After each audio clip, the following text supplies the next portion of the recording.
You know what? We have been playing to sparse crowds since the hurricane. It's great to see some people in here. Like a Mardi Gras mask, the party scene on Bourbon Street is firmly back in place. The past is not forgotten,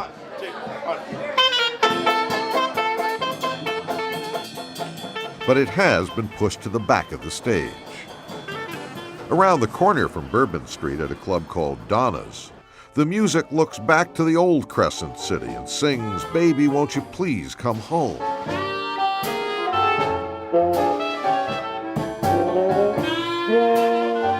And begs a question: will the new Orleans keep these old musical traditions alive? In the city of New Orleans, the culture of the music is so ingrained in the city. You know, it's kind of like a nuclear bomb has been set off, and we won't know what the real ramifications are of it till 10, 20 years from now. Hurricane Katrina hit hardest at the same poor black neighborhoods that have been the wellspring of so much of New Orleans music.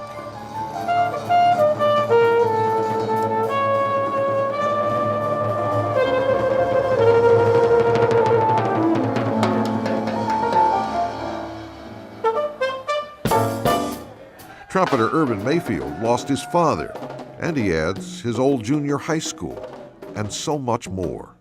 All the music that we've lost, all the literature that we've lost, you think about all those homes, all the music that was in people's sheds or homes, all the instruments, then you start thinking about all the potential that has been lost. The next Louis Armstrong, the next Jelly Roll Morton, the next Aaron Neville, the next James Booker, the next Professor Longhair, the next Wynton Marsalis, the next Fats Domino, the next Alan Toussaint. It's not just the stars that Mayfield is missing, it's the humbler musicians who taught the stars their notes and scales. These little community people that make and put out, you know, over and over again, these folks that have given America what has become the foundation for what people essentially know to be the sound of America.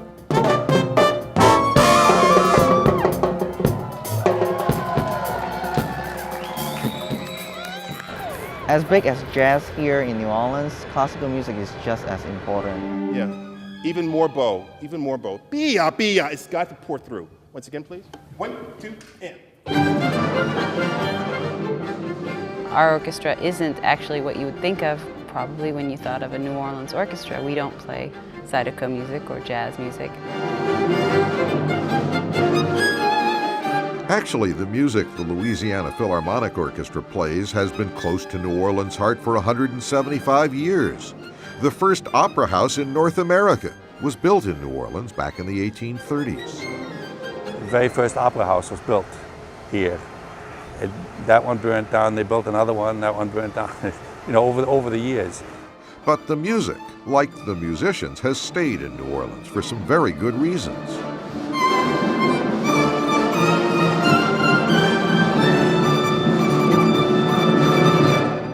Classical music might not be very essential thing to have for your daily life, maybe not as much as electricity or water or food or place to live or clothes, but music speaks to your heart, and it really enriches your life, and you can't live without live music.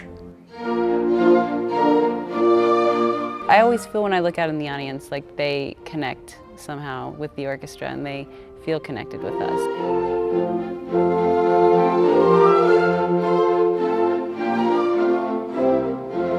Especially since the hurricane, I've been amazed. I thought no one would come to our concerts, but we have had packed houses and it has been people yelling, and you know, it's just been wonderful to see the response of the community.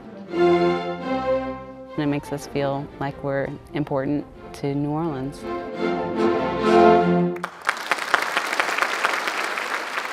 The emotions and the efforts are genuine. But nothing in New Orleans is operating full scale these days. Audiences for orchestral concerts and jazz sets are enthusiastic, but they represent only a fraction of pre-hurricane numbers. Mark Samuels, who produces Irvin Mayfield's Los Hombres Calientes records, warns that the waiting for normality can only go on for so long. If this drags on into next school year, then many people, including possibly me, would be forced to stay away for another year, and then at that point, I don't think they'll come back. The music, all the musics, from jazz and blues and zydeco to symphony and opera. The foods, the étouffées and gumbos, po' boys and beignets. The beauties of the town. They all come down to one thing: people living as a community. If families can't come back to New Orleans for lack of homes and schools, what will be left of the New Orleans creative community will be nothing but a show. I'm Dave Marish for Al Jazeera in New Orleans.